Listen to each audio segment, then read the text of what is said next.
रसूल करीम अम्मा बाद। इस्लाम के अंदर दो ईदों का तस्वर है, तीसरी कोई ईद इस्लाम के अंदर नहीं है। शरीयत ने जो हमें ईद दी हैं वो दो ही हैं। नंबर एक ईद उल अज़हा है और नंबर दो ईद उल फितर ही है। तो अहले बिदअत ने एक तीसरी ईद बनाई है जिसको ये ईद जश्न ईद मिलादुन नबी सल्लल्लाहु अलैहि वसल्लम के नाम से तबीर करते हैं और कहते हैं कि जी हम ईद रसूलुल्लाह सल्लल्लाहु अलैहि वसल्लम की विलादत की खुशी में मनाते हैं। अच्छा, ये तीसरी ईद क्या अकाबरीन अहल सुन्नत वल जमात में से किसी ने इस ईद का तज़किरा किया भी है या किसी ने इसका तज़किरा नहीं किया? ज़ाहिर बात है, अगर ये ईद होती तो इसके अहकाम और इसके मसाइल भी किताबों के अंदर लिखे होते, जैसे ईद उल फितर के मसाइल हैं, ईद उल अज़हा बकरे वाली ईद के मसाइल हैं।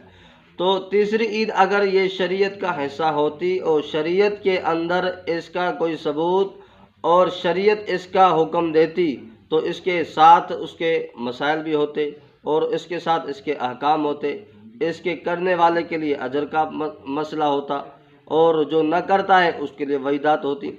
तो ऐसी कोई चीज़ शरीयत के अंदर नहीं मिली।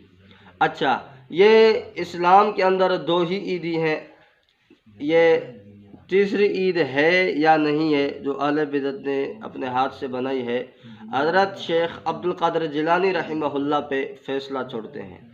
हज़रत शेख रहमहुल्लाह की ये किताब है गुनियतुत तालिबीन, ये बेरूत से छपी है और इसका सफ़ा नंबर 250-251 है। फरमाया कि इन्ना लिल मलाइकति लैलति ईदुन फिस समाए कमा अन्न लिल मुस्लिमीन यौमी ईदुन फिल अर्ज़ि फ़ईदुल मलाइकति लैलतुल बराअति व लैलतुल क़द्र व ईदुल मुमिनीन यौमुल फित्र व यौमुल अज़हा। यहाँ साफ फरमाया कि जिस तरह मलाइका की ईद होती है यानी फ़रिश्तों की ईद होती है, इसी तरह मोमिनीन के लिए भी ईदें हैं। उनकी ईदें भी बताई कि उनकी ईद क्या है, ये लैलतुल बरात वाली रात है और लैलतुल क़द्र। अच्छा, और मोमिनीन की ईद ये है, फरमाया सिर्फ दो हैं। वो कौन सी? पहला नंबर ईद उल फितर है और दूसरा नंबर पे फरमाया कि वो ईद उल अज़हा है।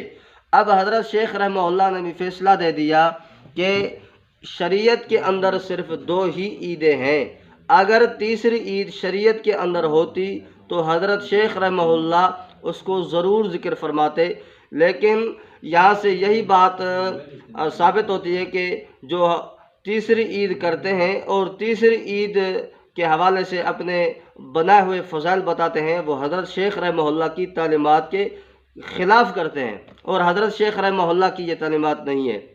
हज़रत शेख रहमहुल्लाह ने जो मसला बयान फरमाया मैंने आपके सामने पेश किया। अल्लाह तबारक व तआला से दुआ है कि हज़रत शेख रहमहुल्लाह के मसाइल और उसके साथ मोहब्बत करने की तौफ़ीक़ अता फ़रमाए और अकाबरीन अहल सुन्नत वल जमात के नक्श कदम पर चलने की तौफ़ीक़ अता फ़रमाए। वमा अलैना इल्लल बलाग़ुल मुबीन।